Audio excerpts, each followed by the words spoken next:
Kaum muslimin jamaah sholat Jumat rahimakumullah. Pada kesempatan di siang hari ini, mari kita bersama-sama untuk selalu bersyukur pada Allah Subhanahu wa taala atas nikmat yang diberikan kepada kita sehingga kita bisa bertemu, berkumpul, bisa melaksanakan kewajiban kita sebagai umat Islam, yaitu mengerjakan sholat Jum'ah secara berjamaah.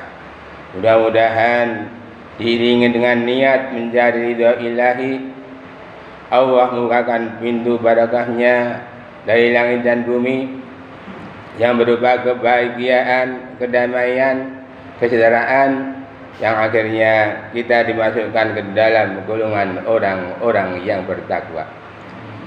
Shalawat dan salam kita haturkan kepada junjungan kita Nabi besar Muhammad sallallahu alaihi wasallam beserta keluarga dan sahabatnya yang senantiasa telah memberikan berbagai macam ketaatan dan kehidupan hingga kita merindukan sahabatnya sampai hari kiamat. Muslimin jamaah sholat Jumat rahimakumullah.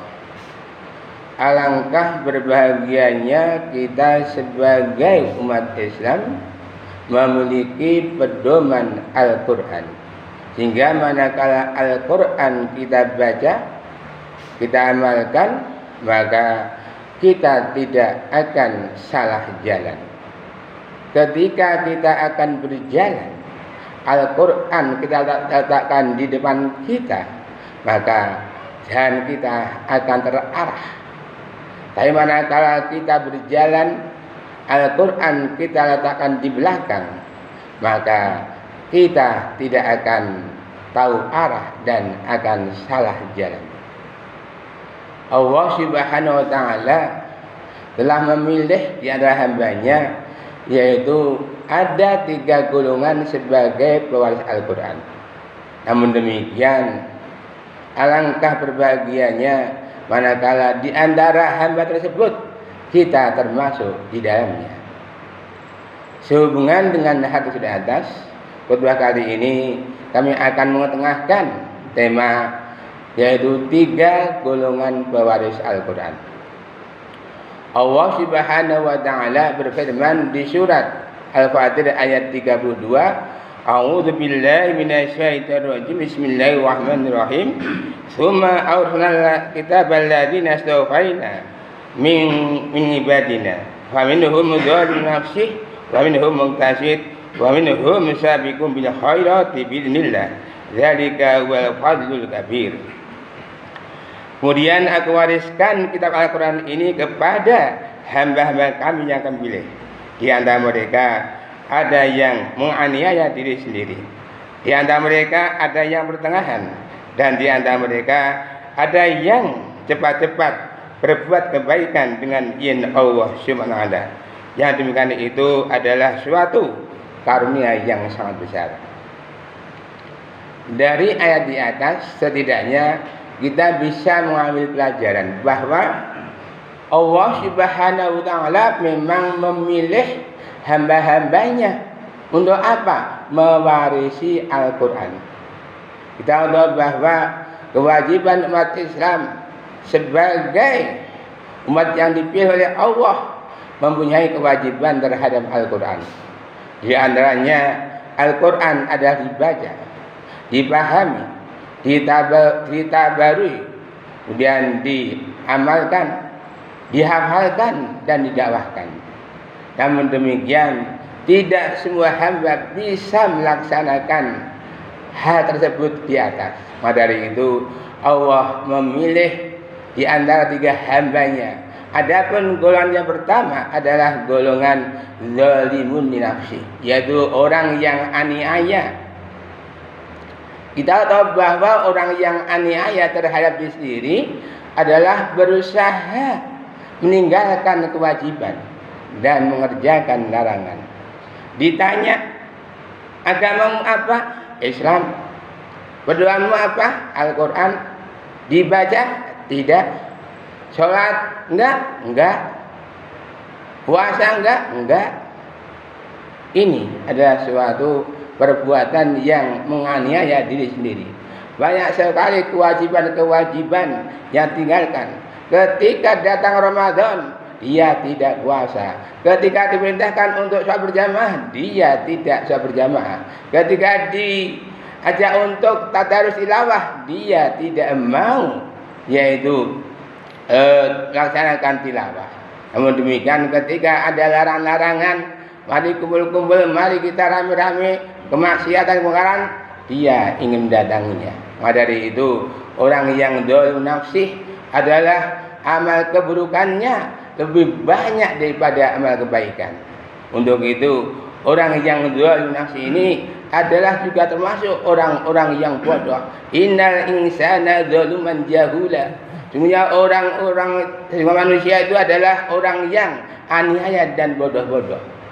Bodoh ini bukan berarti tidak bisa membaca, tidak bisa menulis.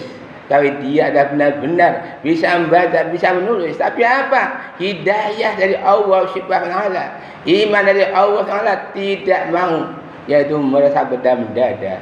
Maka dari itu, orang yang berpuasa memang adalah orang yang benar-benar beriman kepada Allah Subhanahu wa taala, hingga tujuan daripada orang yang berpuasa akan menjadi orang-orang yang bertakwa. Kemudian yang kedua adalah golongan muqtasid, artinya adalah golongan pertengahan. Dia berusaha yaitu melaksanakan kewajiban, namun di sisi lain dia juga meninggalkan atau juga mengerjakan larangan. Maka dari itu amal kebaikannya dengan amal keburukannya hampir sama. Maka dari itu ketika ada panggilan sholat, dia sholat. Ketika ada perintah puasa, puasa. Tapi ketika ada sholat hanya sekedar bukan kewajiban saja, sing penting sholat. Ketika ada panggilan puasa, dia puasa. Tapi apa? Tidak mendapatkan apa-apa. Banyak sekali orang yang melakukan ibadah puasa, tapi tidak mendapatkan apa-apa. Dia hanya mendapatkan lapar dan dahaga. Untuk itu orang yang berpuasa seharusnya bisa menyediakan yaitu jamu jati, jaga mulut, jaga hati. Dengan demikian manakala orang yang berpuasa bisa menjaga mulut, tidak berkata yang sia-sia, insya Allah puasa diterima oleh Allah Subhanahu wa taala. Begitu juga orang yang muqtasid adalah kalau sholat adalah berusaha, yaitu di al-waktu berjamaah. Kadang-kadang sholatnya ada diundur, atau bahkan kadang-kadang kalau lupa dia tidak sholat. Mana yang lebih penting ini? Maka dari itu orang yang muqtasid adalah amal kebaikannya hampir sama dengan amal keburukannya. Muslimin jamaah sholat Jumat rahimakumullah. Adapun golongan yang ketiga sebagai pewaris Al-Quran adalah golongan sabiqun bil khair bi'inillah, yaitu golongan yang menjadi pelopor, promotor dan kebaikan karena izin Allah Subhanahu wa taala. Maka dari itu ketika berada di bulan Ramadan, dia akan tampil di depan. Dia sebagai sponsor, dia sebagai promotor dalam melakukan kebaikan.